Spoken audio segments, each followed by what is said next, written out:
Hey YouTube, welcome to my video about Bitcoin mining rig component selection.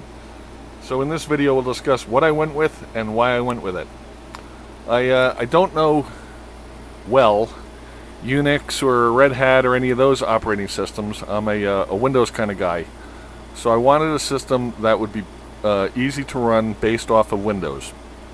That being the case, I went with a gigabit GA-H110-D3A revision 1. Now my plan is to eventually build another 2 mining rigs. Those other 2 mining rigs will have the exact same motherboard. And the reason is because that way I only have to maintain one library of BIOS settings and one library of flash utilities for the motherboard. As far as the graphic processing units go, up in there, I went with MSI 1060s, the 6 gig. The thing is, they're identical.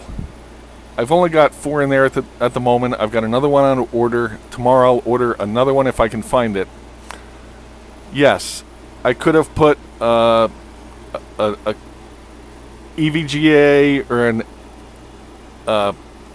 gigabyte GPU in there. I could have mixed the GPUs, is what I'm saying, and have built this thing out and be done with it. The problem is that the operating system then has 3 different sets of drivers to contend with. This way, by going with the exact same GPU across the board, I only have, again, one set of drivers to update, and one set of one library to maintain, and also one vendor and one manufacturer to go back to if I've got problems. Also, it goes to say that MSIs will play a hell of a lot better with other MSIs than maybe some other manufacturer. So, you know, if you've got the time and don't mind the fight, then build your rig out with whatever you can get at that moment. Otherwise, if you just want to set it and forget it, my advice is to go with the exact same component across the board. Now, with regards to the other 2 rigs that I'm going to build out, they are, again, going to be identical to this one as far as components and building and composition and all that.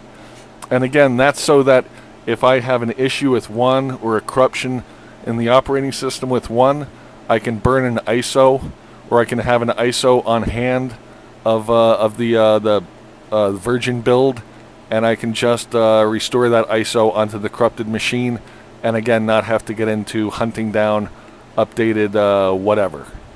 So if you're going to go this route, again, my suggestion is stay consistent. It's worth the pain in the ass hunting down the parts, but with regards to maintaining the system later in life, it's a hell of a lot easier.